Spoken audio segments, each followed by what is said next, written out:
Yeah, as far as Sheboygan County is concerned, we, according to the demographics that the Department of Administration have, we have a little over 90,000 eligible voters in the county, 90,000. And as of November 1st, 72,138 were registered.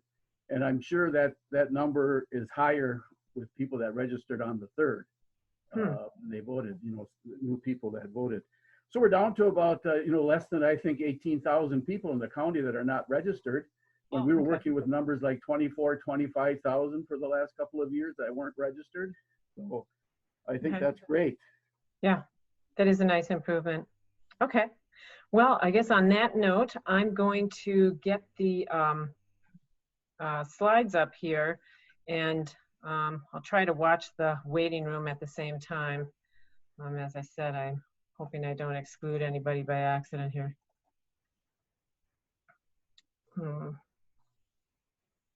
Shucks. Okay, there we go.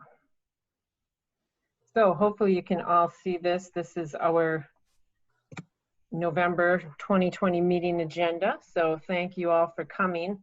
We have two, I think, very, I'll use the word exciting and interesting speakers coming up. So I'm looking forward to hear what they have to say. We'll go over a little bit about communicating during the meeting, although I think we've all used Zoom quite a bit. Please feel free to use the chat, and it's a fairly small group. So if, I guess I'll ask Melissa and Trisha, they can let us know how they'd like questions handled during their presentations.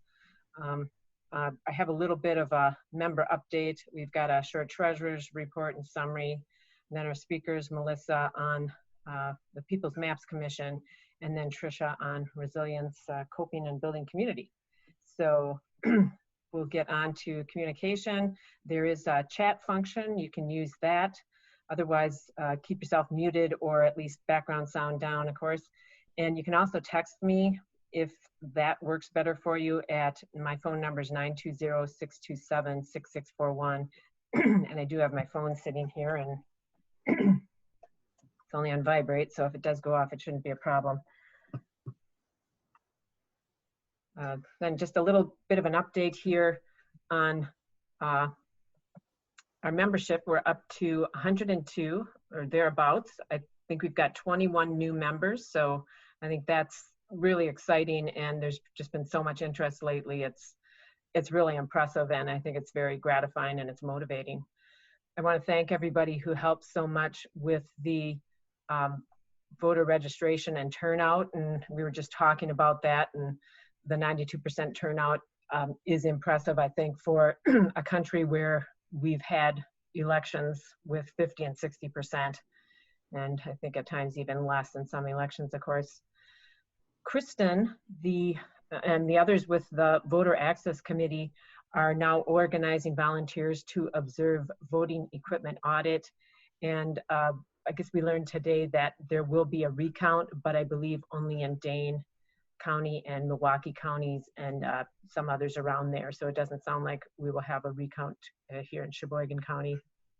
But if anybody is interested in the voting equipment audit and audit observation and has not yet volunteered, contact Kristen. She has quite a bit of information on that now. There's just 3 areas that will be audited, but we do want observers there. Also want to remind folks to contact their state legislatures or legislators regarding election integrity and the outcome of this election. I think we've all heard that there have been very few elected officials who seem to feel like the outcome of the election is determined. There have been quite a few who have raised some skepticism or expressed some skepticism and concern about the validity of the outcome. And we're working on some talking points that we can issue to the membership here to help make it a little bit easier and faster. It won't be talking points you have to use, but just to make that job a little easier for you. I also want to mention that email came out from the State League on November 16th about a petition that's been sent to the Wisconsin Supreme Court on fair maps. I don't know if Melissa has a little information about that or not. I think I can bring up the email I received. Here, let me try that.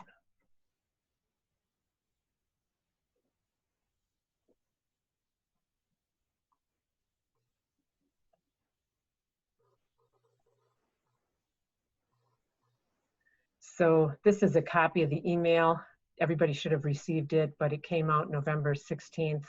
I also asked Mary Lynn to take a look at it and get back to us with some information or her take on it. But the gist of it is Wisconsin Institute for Law and Liberty filed a petition requesting that the Supreme Court claim jurisdiction on any future redistricting legislation. And there's an opportunity to submit written comments until November 22nd. So that's coming up.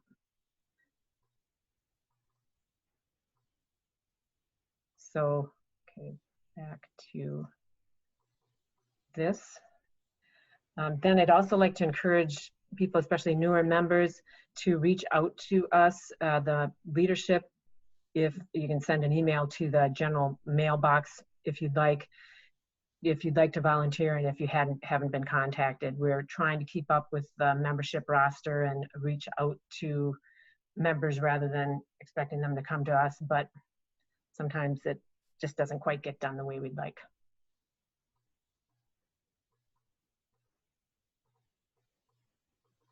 So I hope you can all see the screen now. Let me know if there's an issue here. I think I just had a small glitch. But here I've got the treasurer's report, and I know Cheryl Andrus is on the meeting now, but just to summarize this, net revenue to date has been $812. Well, nearly. We've spent a little bit, and between our two accounts, we do have cash on hand of $11,169.93. And I do want to note that a good portion of that is earmarked for our 2021 dues. So we do still have some to spend, and we'll be thinking about projects we can work on with that.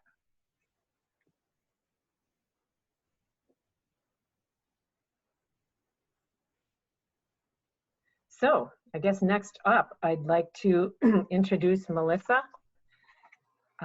Prentice. She's representing the 6th Congressional District here on the People's Maps Commission. And I'm sure you all know her. She's a librarian and a public services manager for the City of Sheboygan at Mead Public Library. She's been involved with Wisconsin Library Association, and it says on the commission bio here, her local chapter of the League of Women Voters, and was the library representative for the City of Sheboygan, looks like DIEB initiative working on diversity and inclusion. So I'm going to turn this over to Melissa, and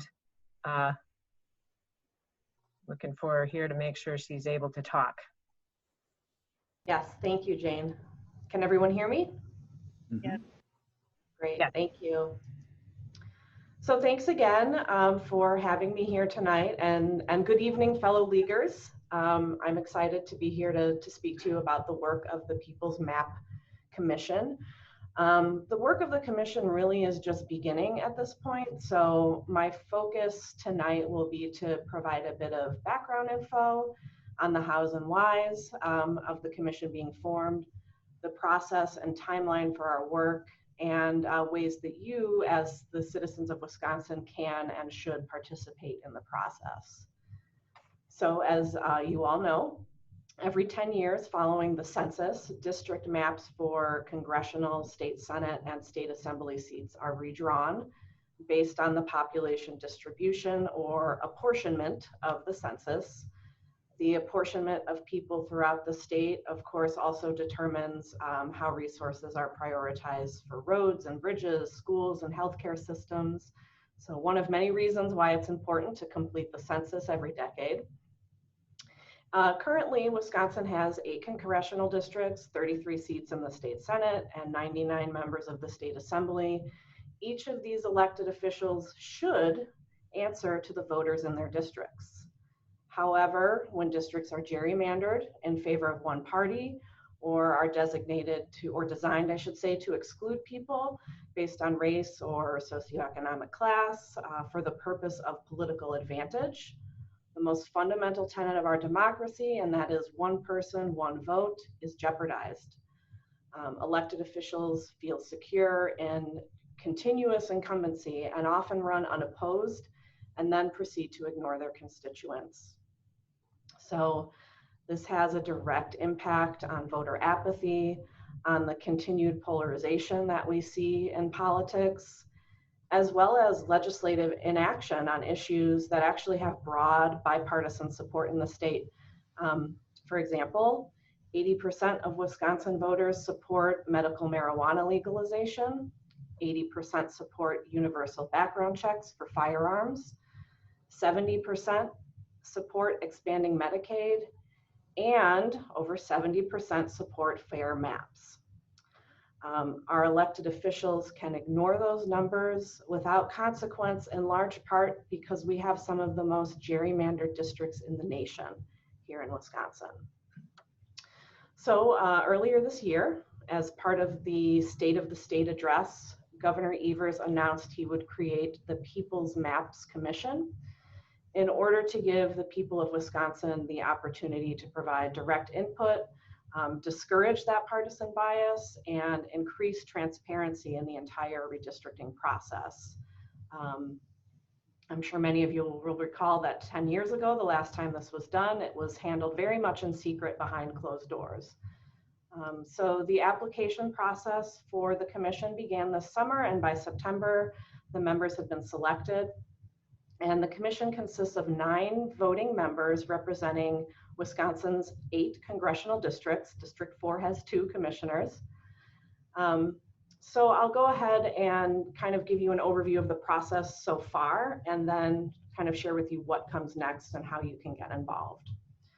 So the commission is currently in the process of hosting a series of public hearings where we hear directly from experts on redistricting as well as the public. We've had 2 hearings so far, and in fact, the third one is scheduled for tomorrow evening from 5:30 to 8:30. Recordings of past hearings can be viewed at any time, and I strongly encourage you to check those out. There's some really fantastic information from the expert testimony. I've learned so much already, and I'm just really impressed with the commitment and level of knowledge of the folks that they've invited to these hearings. The hearing for the 6th Congressional District will take place in March. The exact date has yet to be determined. Members of the public are encouraged to provide testimony at these hearings, and you can register to do that on the People's Map Commission website, which is shared here on the slide. Written comments are also welcome at any time during this process and can also be submitted through that website. And I can tell you that so far, from just the 2 public hearings we've had, the comments from the public have been incredibly powerful, very thoughtful and moving, and will absolutely be essential in guiding our decision-making as we move through the redistricting process. So I really strongly encourage you to consider either testifying at that 6th district hearing or submitting written comments. The public hearings will conclude in April, and we will have access to the census data by July of next year. And after we get that census data, the commission will decide the exact process for drawing the maps. This could include engaging those experts, again, that presented at the hearings. That might also include professors, statisticians, mathematicians, map software experts, and legal scholars to help us produce the final maps based on the commission's directives and inputs and input from citizens. The entire process will be done through open and transparent meetings, so the citizens of Wisconsin will be aware of the process at all times and will have opportunities to provide comment and feedback. Those final maps will then be presented to the legislature for consideration as the people's maps, that is, reflecting the work and the will of the people of Wisconsin. The legislature will then choose whether they want to accept or ignore those nonpartisan maps and then draw their own. So that really covers the process overall, as well as where we are up to this point. I would be happy to answer questions now, or if we want to save that for towards the end of the meeting.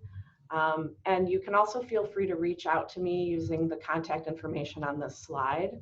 At any point during the process, I'm happy to hear from anyone. And I'm sure I'll be back at another league meeting in the future to share updates on progress. And just to Jane's earlier comment about the Supreme Court petition, I actually, the commission just received that information yesterday as well. And what I'll do is go ahead and read the comments from the chair of the commission on how our group will be addressing that petition. So on June 2nd, 2020, the Wisconsin Institute for Law and Liberty filed Rules Petition 20-03 with the Wisconsin Supreme Court. The petition was a request for the court to exercise its rulemaking authority and amend Wisconsin Statute 809.70 with regards to challenges to redistricting. If enacted, most legal matters pertaining to redistricting would go directly to the Supreme Court and bypass lower state and federal courts. There are many potential downsides to this petition, including removing nonpartisan groups such as the People's Maps Commission's testimony before the Supreme Court should dispute arise regarding the maps we draft. And there most certainly will be disputes regarding those maps. Also, rushing the litigation process by the Supreme Court via bypass of the lower courts could result in a ruling not inclusive of crucial testimony and full body of evidence. The chair of the commission spoke with some of the representatives from the governor's office, and we will be submitting comment from the MAPS Commission by the deadline of November 30th to the courts. We'll actually be meeting, it looks like the day after Thanksgiving as a group to discuss what comments we want to provide. And that's all the information I have on that at this point. So I'm happy to take questions now.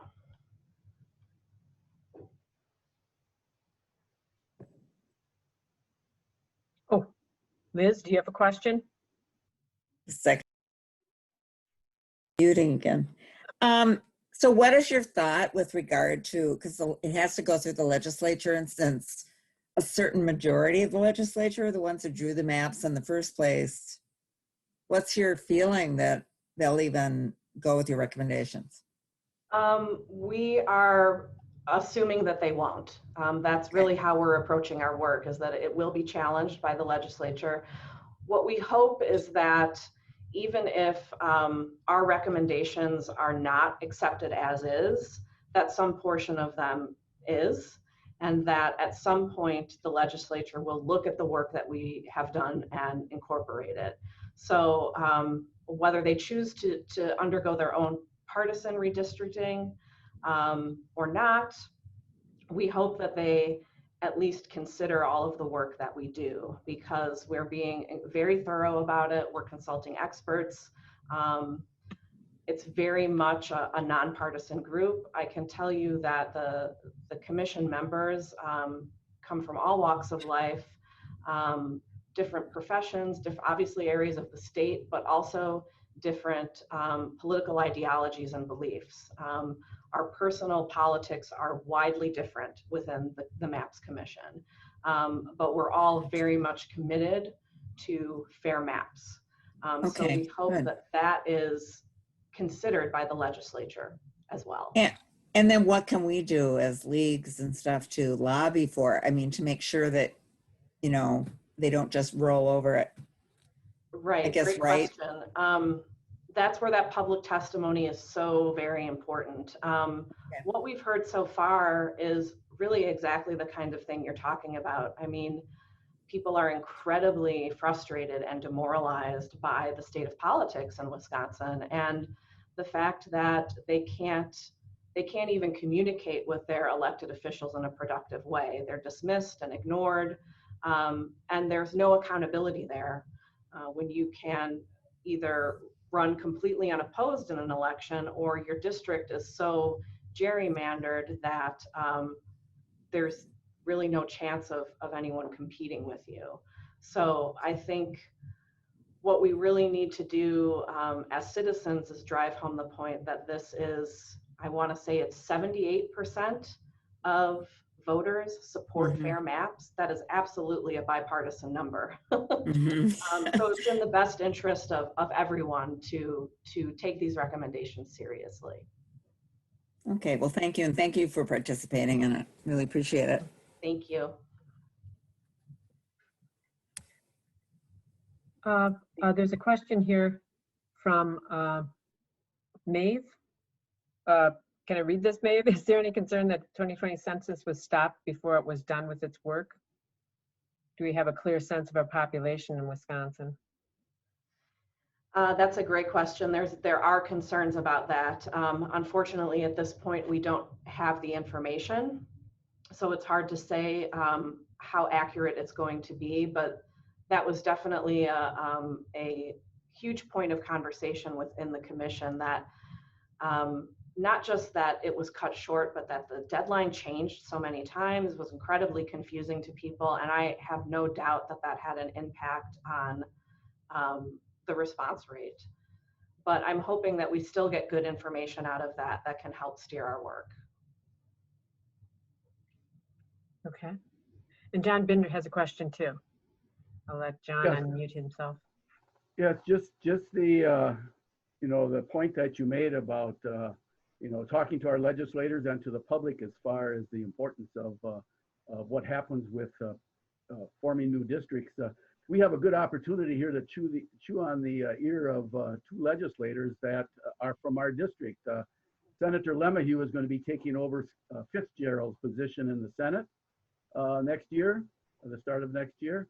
And also Representative Tyler Vorpagel from Plymouth here will be the president of the Republican, or the leader of the Republican caucus when they caucus. So I think spending a lot of time, even though in the past we've spent a lot of time talking to them already as our representatives, I think we might have more of an impact, hopefully, since both are in leadership positions, will be in leadership positions next year, that we spend a lot of time talking to them.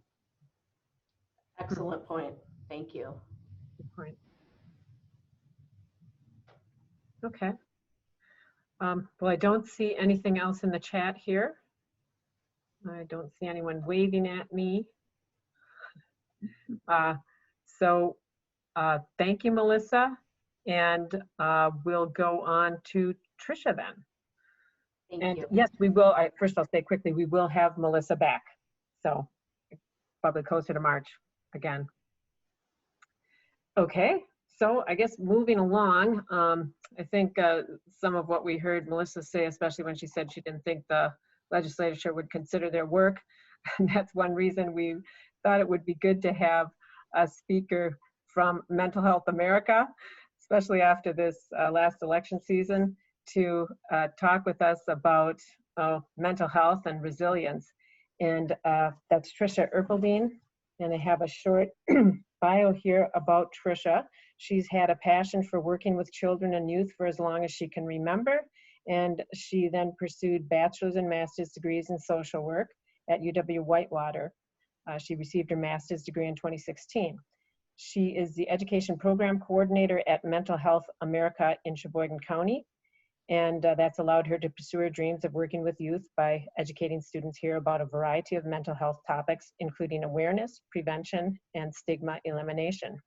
She's also a mindful classroom instructor. Trisha is able to share mindfulness with students in our area, teaching them valuable skills in order to focus, stay calm, self-regulate, and boost self-esteem. And she lives with her husband in the Sheboygan area, and their son Hayden, daughter Scarlett, and fur baby Maddie. So I'm going to let Trisha share her screen here. Do you have some slides to share, Trisha? Yes, I do. Okay. So I just stopped my share. Let me see if it'll work. I keep saying that it's not letting me. Oh, Oh, maybe because I still had it, my screen on. Let's see what happens next.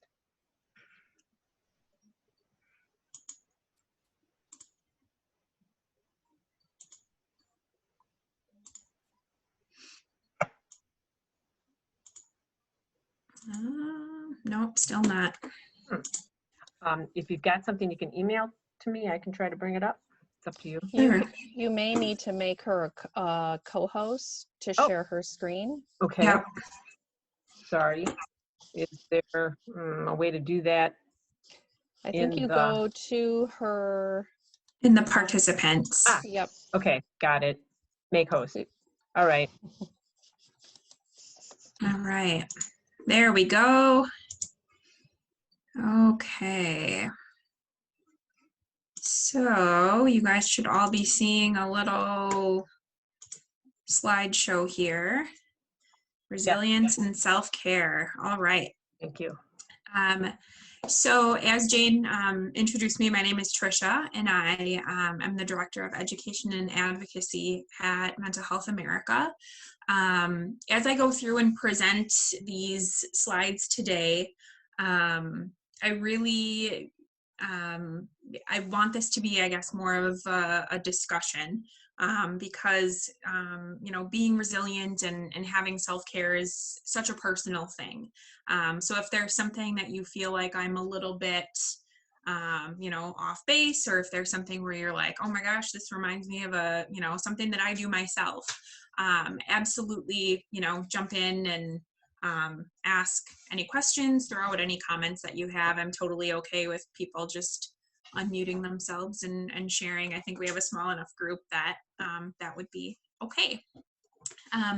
So before I get started on some of the kind of topic matter, I do want to just talk a little bit about who we are at MHA, because we have been in the community for quite some time, but I think that there's a lot of people who maybe still don't know what we do and who we are. So this is a picture of our wonderful team. We've got 5 awesome women doing all of the great work that we do. We are a nonprofit mental health resource and referral agency. We've been in the community since 1963. And our mission is really just to promote that overall mental health and wellness for our community. And we do that through education and support and reform and advocacy and all of these great things. We really just want our community to be mentally well and healthy. And we do that in a number of ways. So the reason I'm here tonight, we have a number of really great educational and training programming options. We do a lot with mindfulness, which we're going to touch on just a little bit tonight. We offer a lot of youth education and wellness. We have a Wellness 360 program before stage 4, which looks at really, you know, on average, it takes about 10 years when someone has symptoms of a mental health condition before they're getting effective treatment. So, you know, similar to how we take care of ourselves when we have a physical ailment, we need to do that for our mental health too. And then we also have suicide prevention and stigma reduction programming. So, you know, we're able to go into businesses, different organizations, and provide some of these programs. We've worked with a number of businesses in our community. We've worked with a number of nonprofit organizations. We recently just actually started a partnership with Melissa and her staff at the library, offering some mindfulness to them. So lots of good things going on in the community. So if you are interested in learning, you know, more about us and how we can help you be well, definitely reach out. We also offer resources and support. So we have a mental health resource specialist, and she is at the office answering the phone. We also are, you know, answering emails. We have a lot of really great information on our website as well. Folks can go on and learn all about different mental health professionals. You can, you know, search by you know, the ages that they serve, or, you know, anxiety, depression, or, you know, different mental health conditions. You can search by insurance. So lots of good things going on there. Just a lot of really great information. We also are doing a really cool and unique holiday giving campaign that I'm excited about this year as well. So more information about that is on our website as well. So that's a little bit about that.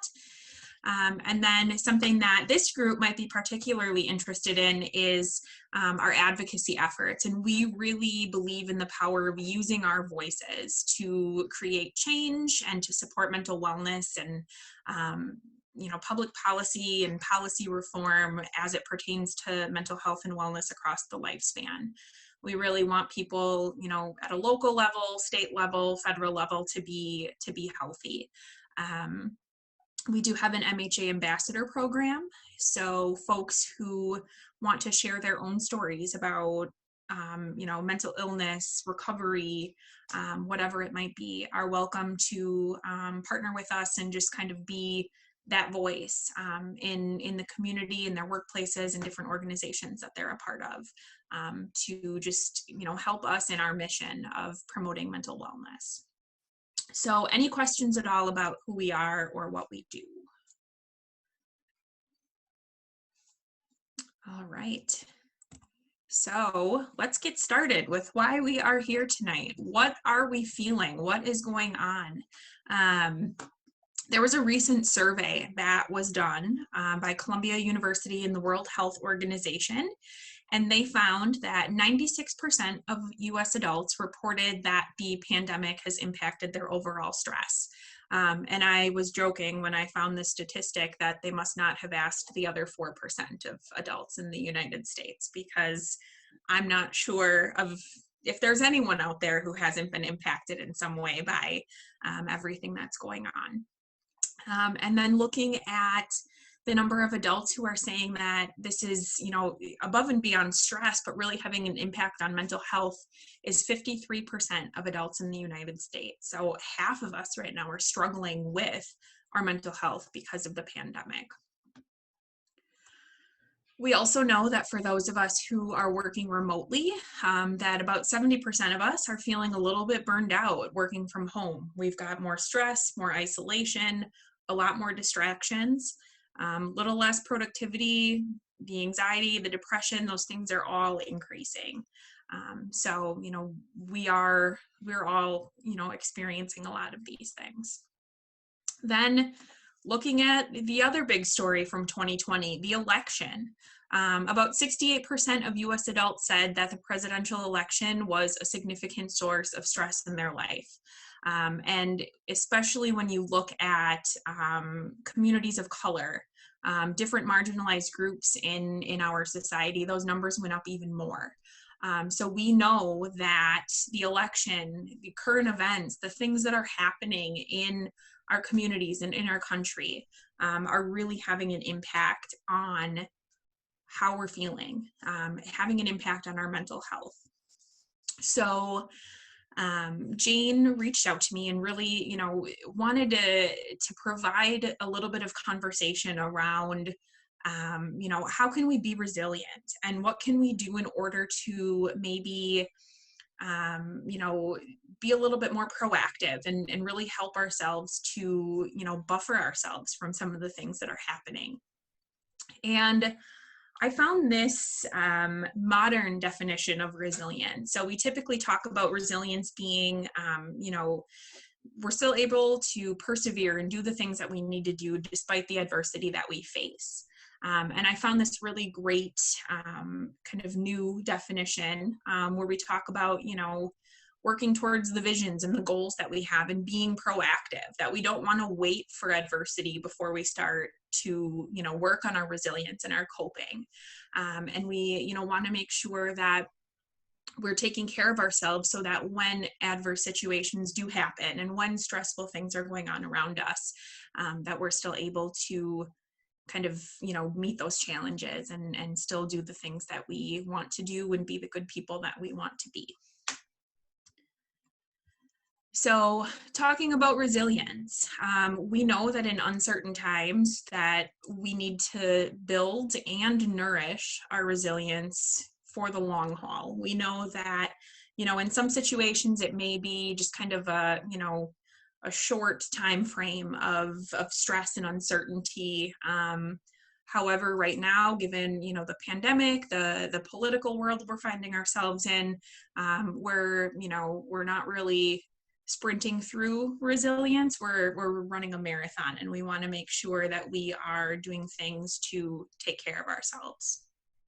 And how do we build resilience then? What can we do in order to be proactive and to take care of ourselves? We know that fostering relationships and connection and community is one really huge component of resilience. We want to be connected to other humans. We know that practicing self-care and prioritizing our wellness is another really important part of that. And we also know that finding purpose and perspective is a good part of resilience too. We want to feel like we're making a difference and that we're doing things that matter. And for me, the most important part of this, I think, is really practicing that self-care, because there are so many components of self-care that encompass resilience and help us to build resilience in our lives. So tonight, for the next 40 minutes or so, we're really going to be focusing on how can we take care of ourselves and how can we nourish ourselves in order to better nourish the community that we find ourselves in. So when we talk about self-care, a lot of times people have this idea that self-care is like, oh, I'm gonna, escape for the day and go to the spa and have this, big fancy day for myself. And that's great if you have the ability to do that. But self-care is not, an overindulgent escape. It's not a selfish thing to do. It's something that we need to do every day in order to take care of ourselves. Self-care, what you do to take care of yourself. And the three really important aspects of this are making sure that we're taking care of our physical health, making sure that we're taking care of our mental health, and making sure that we're taking care of our social health too. And we know that those three are so entwined with one another. In order to be mentally well, we need to have, physical health and those social connections. So we're going to kind of deep dive into some of these. But as I'm going through this, if anything resonates with you or you want to comment on anything, definitely feel free to do so. So talking about physical health, we know that there's kind of a baseline of self-care that needs to happen. So making sure that you're setting all of your regular, doctor's appointments, dentist appointments, doing the things that you need to do in order to make sure that your physical health is taken care of. Making sure that you're eating well and meal planning. And this doesn't mean that, every single day you need to, be having this, super healthy lifestyle. It's totally okay to have a day where maybe your self-care looks like parking yourself on the couch with a package of Oreos, and that's great because that's what you need. But then, hey, maybe tomorrow I'm going to make sure that I eat something that grew out of the ground a few times. So all about that balance. Making sure that we're getting exercise, even if it's just 5 or 10 minutes a day, making sure that we're moving our body in some way. Making sure that we're getting enough sleep. I think that part of the problem that we see with Americans in particular is that we like to kind of, I guess, brag about, how busy we are and all these things that we do. And, in the business world, there's, oh, I was up until 2 a.m. working on a project. And rather than being like, oh my gosh, no, like that's not okay. You need to get sleep. Instead, we're like, oh, that person is such a hard worker and they're doing all these great things. So prioritizing sleep and encouraging other people to prioritize sleep is very important. We want to make sure we're getting outside. We know that nature has such a huge impact on our physical health and mental health as well. And again, mentioning sleep. Make sure you're getting sleep. It's one of the best things we can do to take care of ourselves. So then talking about some of the things that we can do for our mental and emotional health as well. Looking at setting boundaries and routines. I know that this is something that I struggle with as well. You know, it's hard for us to set those boundaries and maintain the routines that we need in order to kind of have that stability and that safety for ourselves. But those things are really important. Making sure that we're checking in with a trusted counselor, a leader in the faith community, an EAP at work if you have one.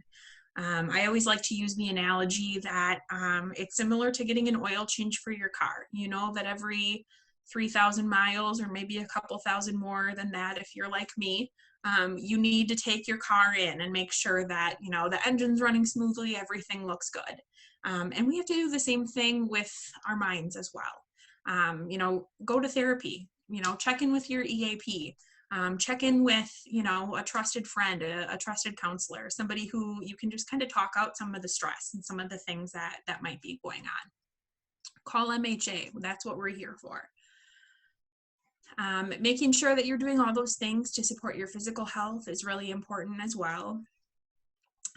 Setting a budget is something that I think it's overlooked a lot. We know that a very high percentage of folks in the United States have mentioned that financial stress is one of the biggest stressors in their life.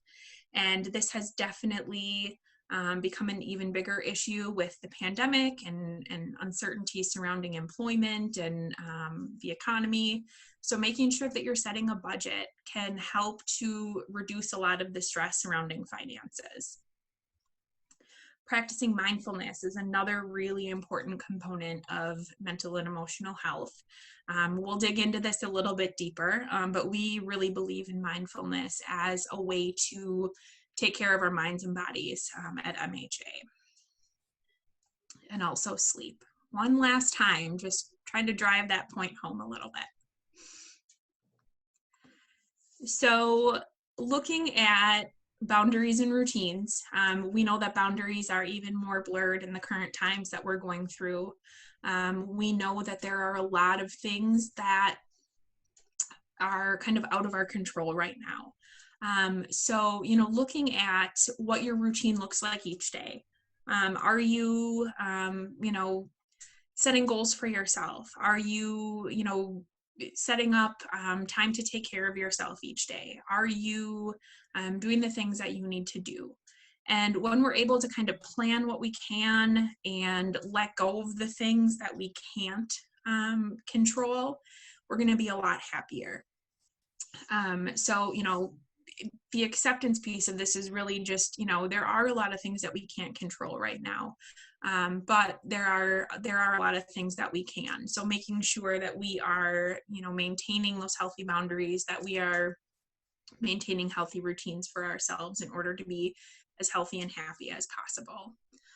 So, you know, one example of this might be, you know, every morning before I start work, I'll just use, you know, my own example. Every morning before I start work, I make sure that I take a little bit of time to drink a cup of coffee, to, you know, hang out with my kids, you know, maybe scroll Facebook for a few minutes. And when I kind of have a little bit of time for myself, then I start work. And I make sure that I don't really start my day until I have had at least my full cup of coffee and a little bit of snuggle time from my little one. So making sure that you are, you know, setting yourself up for success each day. And mindfulness is such a huge component of happiness and health. And I think a lot of people are sometimes kind of nervous about mindfulness if they don't really know too much about it. There's a tendency to kind of think like, well, mindfulness is like you know, you're in like a beautiful white linen outfit on top of a mountain and you're just, you know, you don't have a care in the world and you're just, you know, happy and relaxed. And that's great if you're able to practice mindfulness that way. But to me, mindfulness is so easily incorporated into everything that we do. You know, sometimes mindfulness for me is making sure that I am not gripping the steering wheel as tightly when somebody cuts me off in traffic or is driving really slow in the left lane. making sure that you kind of check in and notice like, hey, I'm feeling kind of stressed right now. Like what can I do to help myself in this moment feel a little bit better? Or, you know, taking that time just to be present, paying attention on purpose to what I am doing. You know, mindful eating is a great way to do this, rather than just, you know, shoveling food in your mouth and all of a sudden you look down at your plate and you're like, oh my gosh, I don't even remember eating my lunch. Like I did because my food is gone, but I wasn't even paying attention to it. So making sure that you know, take a bite of your sandwich and you notice the fluffiness of the bread or the crunch of the lettuce or the, you know, bubbliness of your sparkling water, whatever it might be. Making sure that you are just finding those moments to be present, because they really help us to reduce our stress and increase the happiness that we have. Making sure that you're setting intention. So maybe there's, you know, something that's bothering you from a couple of days ago, and you know, wake up and you start your day and you're like, all right, I'm going to let that go. I'm not going to let the other stuff that happened the other day bother me. Today is a new day. I'm giving myself a fresh start. Ending your day the same way, letting things go. And then a huge component of this, especially when it comes to self-care, is having mindful self-compassion. How many of us have a negative critical voice that judges us and says maybe not so nice things? Okay, so we need to be treating ourselves like we would treat our friends. We don't do that enough. Oftentimes when we, you know, mess up on something, we do something that maybe we're not as proud of, we tend to be really judgmental and really critical of ourselves. And one example that I always like to use is, you know, let's say you're having a conversation with your best friend, you know, close family member, and they come to you and they say, you know, oh, I really screwed up at work today. You know, I can't believe that, you know, I did that. And you say to them like, well, that's because you're just stupid and you don't even know what you're doing, and you know, you're terrible at your job. Your friend would be like, why would you say that to me? And you wouldn't say that to a friend. We're compassionate and we're kind and we're caring and empathetic towards our friends. But when we screw up, we have those voices that say, you know, oh, I'm so stupid. I can't believe I, you know, messed this up at work. And we need to be more kind. So mindfulness really can help us to, you know, pay attention when that negative voice starts to, you know, switch on. Shift your perspective and, you know, yeah, I messed up, but hey, I'm going to learn from this and I'm going to grow from this. And, you know, maybe I'm going to work a little harder to understand how I could be a little bit better at this. And research shows that when we practice being present, when we practice that mindful intention, that we really increase our health and our happiness, and actually can increase the healthiness of our brain as well. So it's pretty exciting stuff. And I think if we have time, I'm going to lead us in a little bit of a mindful practice to end the meeting also. So another huge component of what we can do to be resilient and to be help us cope a little bit kind of in these times is focusing on some of the positives, practicing gratitude. We know that, you know, Thanksgiving is next week, and many of us in, you know, previous Thanksgiving dinners have probably, you know, done the thing where, all right, turkey's on the table, all the food is there, but before we can eat, we all have to go around and share one thing that we're grateful for. And we do that every Thanksgiving. But how often are we doing that when it's not a Thursday in November? You know, how often are you taking time to think about the things that you're grateful for, and you know, the big things, the little things? So practicing gratitude really helps us to kind of cultivate the joy that we maybe aren't always noticing. So this picture here of this cute little 14-year-old bulldog is my fur baby Maddie, who was mentioned in my introduction. And this was a picture of her taking a little snooze on her birthday. We have a window at the front of our house where every morning the sun shines and kind of leaves like a sunspot on the floor. So for her birthday, she decided she was gonna, and she's 14, so I mean, her nap was like 5 hours long that day. But she's laying in this little sunspot, and her birthday was on, you know, a random, like, I think it was like a Wednesday or a Thursday. I otherwise wouldn't have been able to be home. But because of working remote, you know, despite some of the not so great things going on, I was home and able to take this adorable picture of her and give her a couple of snuggles and scratches for her birthday, as she was taking a snooze. So just finding those little moments of joy and happiness. So I am curious if you guys want to unmute yourselves or put it in the chat, whatever it might be. I would love us to take a moment or two to share some of the ways that we can practice gratitude, to you know, what are some of the things that we're grateful for? What are some of the things that are giving us joy despite the uncertain times that we are finding ourselves in?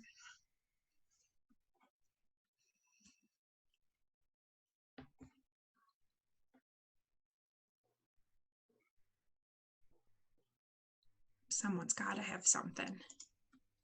All right, I'll say something. I am really grateful because I'm retired, and during this time, even though I can't see my family and my grandnieces that were just born recently and all this stuff, but I'm so grateful, and I almost feel guilty about it, that I'm retired, because the pandemic, while it affects me, it's not like I know a lot of other people are going through. So I am grateful for that. Yeah.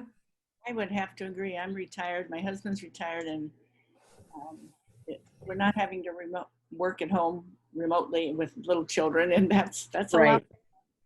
And we can come and go or sleep in, and basically as we want, and take care of our grand dogs and whatever else. It's really nice. Yeah. Oh, I miss sleeping in. What a time that was.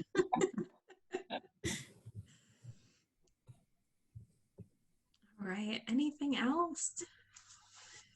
Well, I will say I'm grateful that as an introvert, I've been enjoying this situation more than probably a lot of people have. I guess I almost feel bad saying that, but it's been nice to be home more. It's been nice to have a little more alone time and peace and quiet. So I'm making the best of it. How's that? Yes. I am right there with you, Jane. I love what I do, and I love being around people, and I love to you know, be out and doing stuff. But I'm like an extroverted introvert, I guess I would say. So I'm right there with you. Like, I don't have to, you know, on nights when my friends would rather be like, oh, hey, let's go to dinner. I'm like, I would rather just stay home and snuggle my dog and read a book. I don't have to make excuses. Like, I can just do that now. So there have been some silver linings to this. Absolutely. So if I could just share that, I think one of the things that I am so grateful for is very much this whole group of League of Women Voters, that anytime I'm given an opportunity to get together with people to focus on something in my community that needs attention, and then getting to meet new people that have incredible talents that I don't have, and having them utilize those talents to really make a difference. It's just seeing these small moments where you're working together to try to make something better. That just brings me joy. Those are the moments in movies that slay me every time. Like, many of you, I don't know if you remember the movie Witness, the whole Amish movie, and at the end, I was fine. I was perfectly fine until all the farmers heard the bell and came running down the hill with their pitchforks to help out. I was a blubbering mess, and it's in a good way, right? So for me, it's those moments that I can be part of something that's bigger than me, that I feel is making a difference. And you know, there are years in which you don't have those moments. So when it does happen, you really, truly enjoy it. So I bet Jane never thought the League of Women Voters was what's bringing me gratitude on a regular basis, but that's what it is. Awesome. Thank you for sharing, Maeve. To piggyback on that too, I think some of the level of creativity and the skills and talents that you never even knew that people had until, we kind of had to be creative and had to share some talents with others, I think has been another silver lining moment for sure.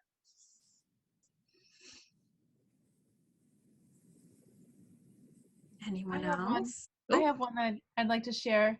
Yeah. It bit piggybacking off of the movie. So we're members of Milwaukee Film, and they have member screenings once a month. But because everything's virtual, we've seen more of those films. And we don't have to drive to Milwaukee, which I love the people, but we've been going to less and less because it's traveling.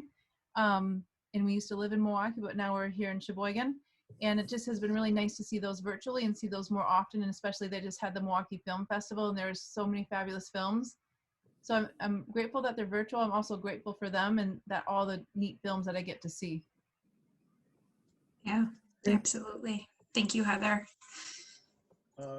One of the things that brings me a lot of gratitude, we have just 3 grandchildren, and as they made their way through high school, I'm a retired math teacher, so had a lot of opportunities to work with my grandkids when they had difficulties with math. And not just the fact that I'm helping them with their math, but it's just the idea that I had more of a constant contact with them. Right now, one is at the University of Minnesota, and the other one is in University of Milwaukee.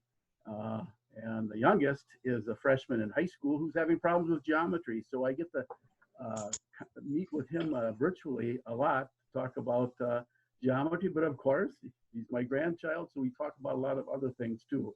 And that brings me a lot of gratitude. I'm very pleased to be able to maintain that kind of contact with the grandkids. Absolutely. I might have to adopt you as my grandpa when I need help with math too. It's always been my stickler subject.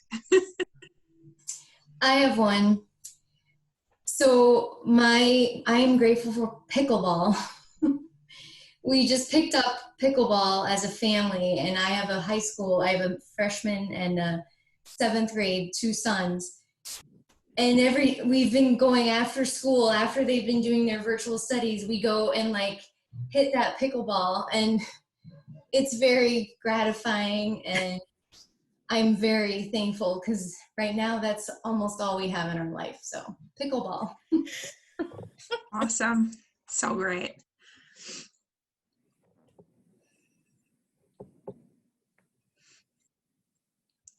Anyone else? Well, I'll just say I'm grateful for Zoom, because without Zoom, this would be really horrible situation. Yeah. I mean, with my sisters, actually, my sister, one lives in Minneapolis and one lives outside of Boston. We've been getting together every week now because we decided, well, we'll get together with Zoom. And we didn't even talk that much other times, but it's great. We have this standing time on Thursday nights. We get together, the 3 couples, and it's really fun. So it's great. So I'm grateful for Zoom. Yeah. I know if this would have happened 25 years ago, we would all be in a much different place, I think. Right.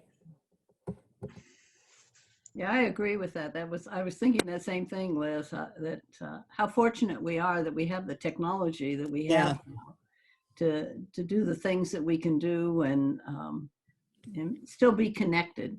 Right. Even though we're not physically in the same place, at least we can talk to each other. I had a really nice conversation with a girlfriend just yesterday over Zoom, and it's so much nicer than the phone. And it really keeps us connected. We're very fortunate, very blessed. And I can wear comfy socks while I present on Zoom instead of heels when I'm in person. So.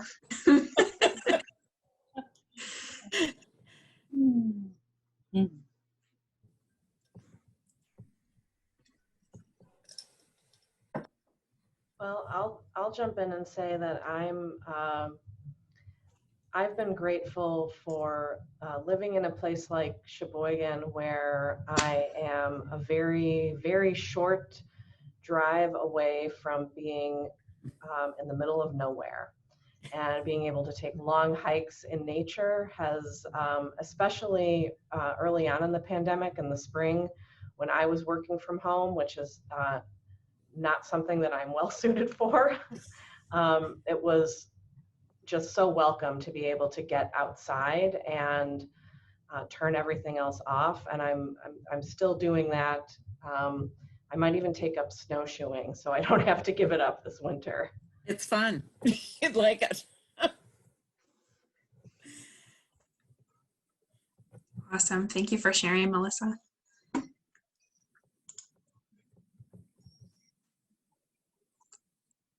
All right. Anyone else? Okay, then we will go ahead and keep on trucking through the slides here. So the last aspect of making sure that we are able to take care of ourselves is by also making sure that we can take care of our community. But we really need to make sure that we are giving ourselves what we need. You know, just like when you're flying on an airplane, for those of us that remember being able to do that and go on vacations and go places, you know, being able to put that oxygen mask on yourself first before you help the people around you. You know, you need to make sure that you're filling up your cup so that you have, you know, you're able to kind of pour out your skills and your talents to those around you. So making sure that, you know, you're handling your stress and you're doing the things that you need to do in order to, you know, do the things that we want to do in the community. And some of the ways that we can really help to take care of our social health, and we did touch on a couple of these as we were going through and sharing some of the things that we're grateful for. But one thing I think that is really important right now is just that, you know, whatever we're doing to connect virtually and creating some of those new virtual traditions. You know, Liz talked about being able to, you know, talk more frequently with people across the country. I completely agree with that. I feel like my family talks more now than we did, you know, pre-COVID. So, you know, finding some of those new, you know, apps and things that you can like play games and trivia and all that fun stuff, and creating some new traditions. One thing that my brother-in-law has been doing, so he is from Colombia, but lives in Denver. His mom is still in Colombia, and then his sister lives over in Germany. So they're, you know, all over the globe, and this has kind of been, you know, their world and how they communicate forever. So one thing that they do is they all cook a meal together. So they'll go to the store, you know, order ingredients, and then Lon and his mom will have it for, you know, lunch. And then his sister will have it for dinner because of the time change. But they, you know, cook a meal and then all enjoy, you know, the same thing that they, you know, same ingredients and all that, but, you know, they're all over the world. So I love that. And I think just, you know, doing new things that, you know, we have to get creative, but there are still tons of ways to connect with each other. And I think, you know, sometimes social media gets kind of a bad rap for, you know, all of the negativity that it brings into our life. But, you know, sometimes that's all we have to make sure that we're following, you know, each other's worlds and all of those things. I think too, you know, for those of us who are working virtually, it's really important to connect with your coworkers about non-work stuff. Because for those of us who are not retired yet and we're kind of in that world of work, you know, sometimes with Zoom and with things, you know, virtually, like that's the only interaction that you have with your coworkers are, you know, those meetings and those things that you have to do. Make sure that you're, you know, having time to just have those regular conversations. And, you know, we go to work to do our work, but we also care about the people that we work with. And we want to know about, you know, who got engaged and who had a baby and, you know, mother-in-law drama and all of the things that, you know, we talk to our coworkers about. So one thing that my coworker Brianna and I have been doing is every once in a while we'll both, you know, be online in a chat together, not necessarily working on anything, but just like randomly talking to each other about just goofy stuff as we're working. And there's, you know, kids crying in the background or whatever it might be, but we're working on our own thing, but still, you know, having those conversations just like we would be if we were in the office. So still connect with people outside of like the stuff that you need to be connecting about online. Another huge component, and I think this is especially important right now, maintaining compassion and empathy in times of conflict. We know that there are very differing opinions on COVID and kind of the measures we need to take in regards to that. So trying to, you know, maintain compassion and empathy for people who are maybe on the opposite side of the spectrum as you. Same thing with politics. We know that we're living in a really divisive time. There's still a lot of uncertainty surrounding what the next few months are going to look like. So just trying to, you know, always give that full perspective and put yourself in somebody else's shoes. You know, maintaining that compassion and empathy, and really, you know, thinking about them as a human being and not just what beliefs are. Making sure that you are still finding that community where you need it, taking online classes, using, you know, different community-based apps. For those of you who practice mindfulness, there's a really neat app called Insight Timer. And you can go on it. It's a free app, and it will show you who across the world is logged on and also practicing mindfulness. So you kind of click into it, and it'll, you know, pop up that, you know, 78,000 people in the United States are also practicing this right now. Or, you know, you can click into like certain practices, and it'll, you know, tell you who else is doing it. So you kind of have, you know, even though you're just by yourself practicing, you kind of and things like that, still finding those ways to you know, connect with other humans. And then really looking at, you know, recognizing some of these common human experiences. I feel like it's almost a cliche at this point when we say we're all in this together, but we are. You know, there is a lot of uncertainty. There's a lot of stuff going on that we're really not quite sure about, but one thing that we do know is that as humans, we are all experiencing this in real time together. So, you know, just recognizing that, you know, everyone's going through a rough time right now, and some of us are having a rougher time than others, but really just, you know, going back to that compassion and empathy. You know, those are such important qualities to make sure that we're cultivating in ourselves. And then making sure that you're reaching out when you need support. You know, maintaining, you know, those relationships, making sure that you are, you know, not isolating yourself socially. We know, you know, we shouldn't be in big groups and we need to social distance and all those things, but, you know, making sure that you're connecting with your friends, you're checking in, whether it's, you know, a Zoom call or a text message or a phone call. And if you are feeling, you know, like you are in need of that extra support, or, you know, you are worried about a, you know, friend or loved one, just, you know, making sure that you're reaching out and making those connections.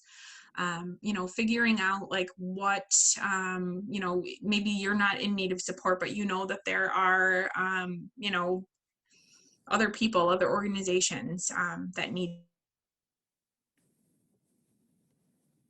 to facilitate some of that support yourself. And I know, you know, this group in particular, reaching out and increasing the, you know, voter turnout and all of the great things that you guys are doing in regards to the election. You know, our community needs a lot of support with everything that happened, you know, the past few weeks. So, you know, that I think is a great thing that you guys are doing to foster that community within your group and within Sheboygan County as a whole. So I am just very grateful that you guys reached out to, you know, have me come and talk about these things. Because sometimes, you know, a lot of these things you maybe were like, well, these are, you know, some of the things I was doing already, but having an outside person come in and maybe offer you know, different perspectives or things like that just can kind of be that reminder that you need in order to make sure you're taking care of yourself and your community. And just a reminder for anyone who is having, you know, concerns regarding mental health or whatever it might be, that MHA is here to be a support to you. So that is all I have for this wonderful organization. If you guys have any questions or comments or anything like that, definitely ask them. I am here to be a support to you right now.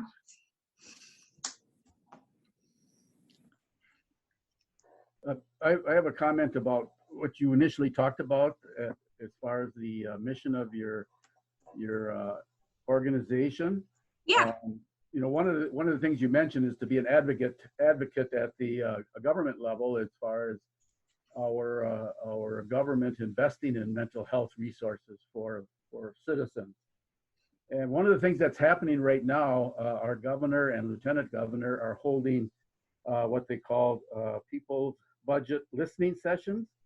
They're putting together their budget, and they've got 4 listening sessions. One happened already, which would have been an appropriate one for your group and us to be involved in. What was on healthcare and public health. But there's 2 other ones coming up in December. One on criminal justice reform, and we know one of the big things that's being talked about as far as reimagining policing is to deal with mental health issues that are a big part of many of the problems that happens with policing. And then also the last one is going to be a listening session on our schools and education.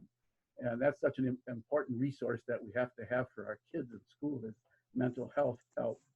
So I think it's important that we advocate for those kind of resources being dealt with in those areas. And if you want to know when those sessions are being held and the details on participating, just go to govinfo, so GOVINFO, govinfo @wisconsin.gov. And you can see the details about signing into those listening sessions that are still coming up.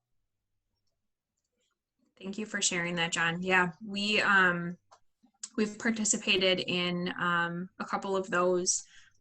We had the opportunity in November last year. It was actually like exactly a year ago. We went and actually got to go and meet with folks within the governor's office to just, you know, promote you know, mental health care policy and education and the importance of you know, making sure that we're taking care of our young people and making sure that we're taking care of the folks who do struggle with mental illness.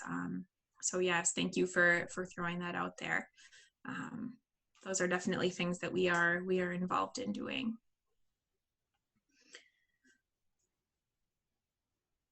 Okay, well, I think we have a little bit of time for me to encourage everybody to practice mindfulness with me for a few minutes. I by no means am going to force you into doing this, because mindfulness should never be forced on others.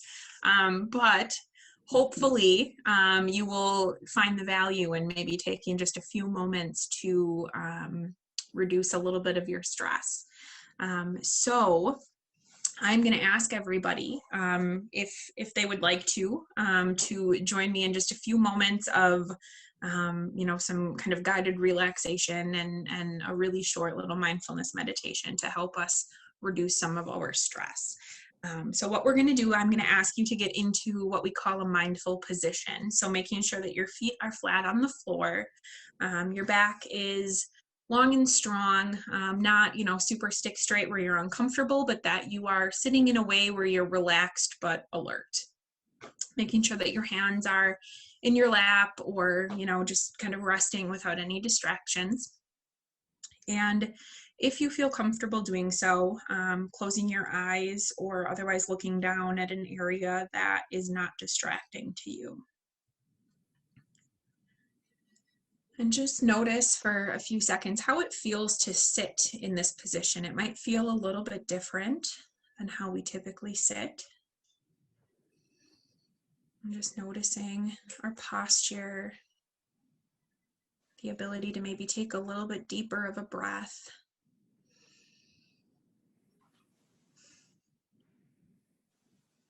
And we're going to start by noticing our feet. Noticing where our feet are touching the ground and grounding us into the spot where we are. You don't need to move them at all, but just notice. Maybe notice if they're warm or cold. If they're tingly, they're sore, any other sensations you might feel.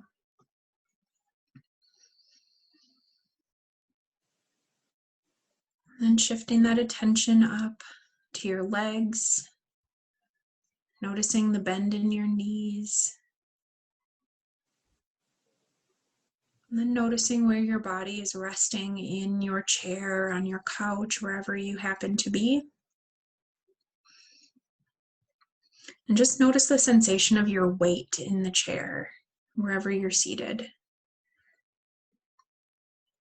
Feeling gravity pulling you down and grounding you to that spot.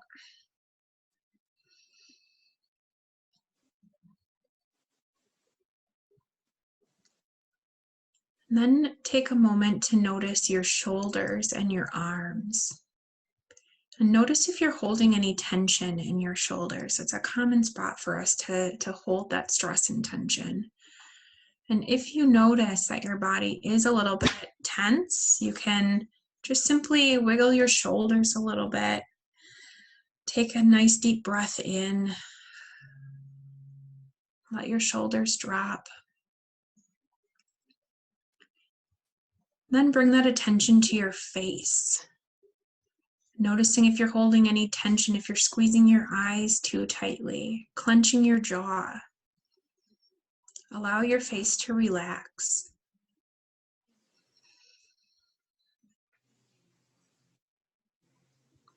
Then see if you can notice any sensations on your face, the temperature of the room, if you can notice air moving across your face. Noticing how your breath feels as you breathe in and out.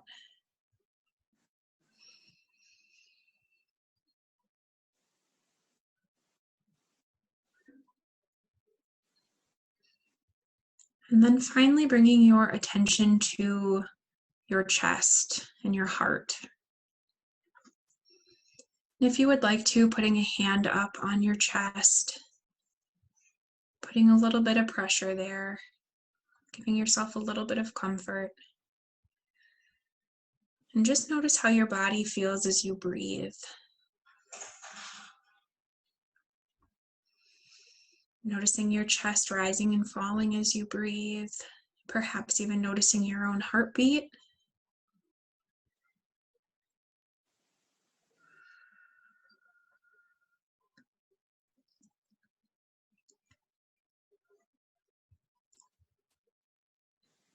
And then just taking a moment to give yourself a kind word. Give yourself a little bit of mindful self-compassion. Something that you need to hear in this moment.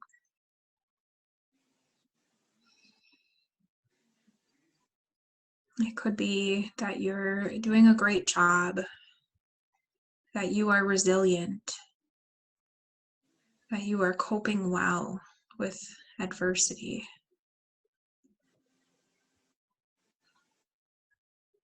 And just take a moment to breathe in, really breathing in that strength and positivity and resilience for yourself.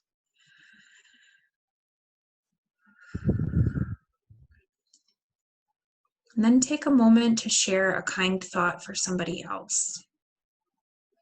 Someone that you care about, maybe someone in this call, someone who may need to hear something compassionate or kind. And just send them that mental note.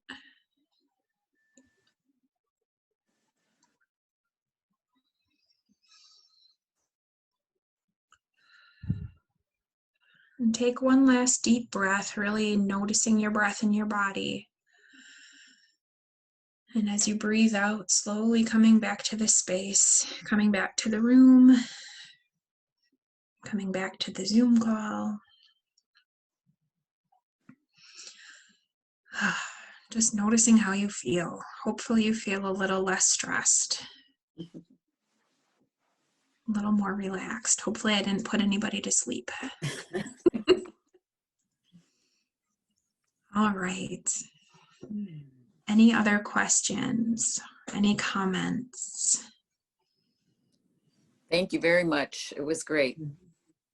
You're very welcome. Thank you so much for inviting me. Yes, I really enjoyed it, Trisha. All right. We needed that. Yes, I know. I've been doing these and noticing myself how much I need them as I'm leading them myself. So, all right. Well, thank you so much for the opportunity to come and share some of this information. If you would like any other information or need support for yourself or somebody else, definitely reach out. My email is on the screen, and then again our website, mhasheboygan.org. We've got tons of information and cool stuff on there. So, all right. Sounds well, good. thank you everybody. Have a good night. Have a good Thanksgiving and all of those things. Yeah. Thank you. Happy holidays. Thank you. Okay. And we have nothing else. That was a great ending. Yeah. And we can sleep well. Yeah, I think so. Okay. Thank you. Well, I'll close this out, and I guess we'll see you all in January for another member meeting. But before then, I'm sure for all kinds of projects. Okay. Thank you all for attending. Thank you. Bye. Thank you. Bye.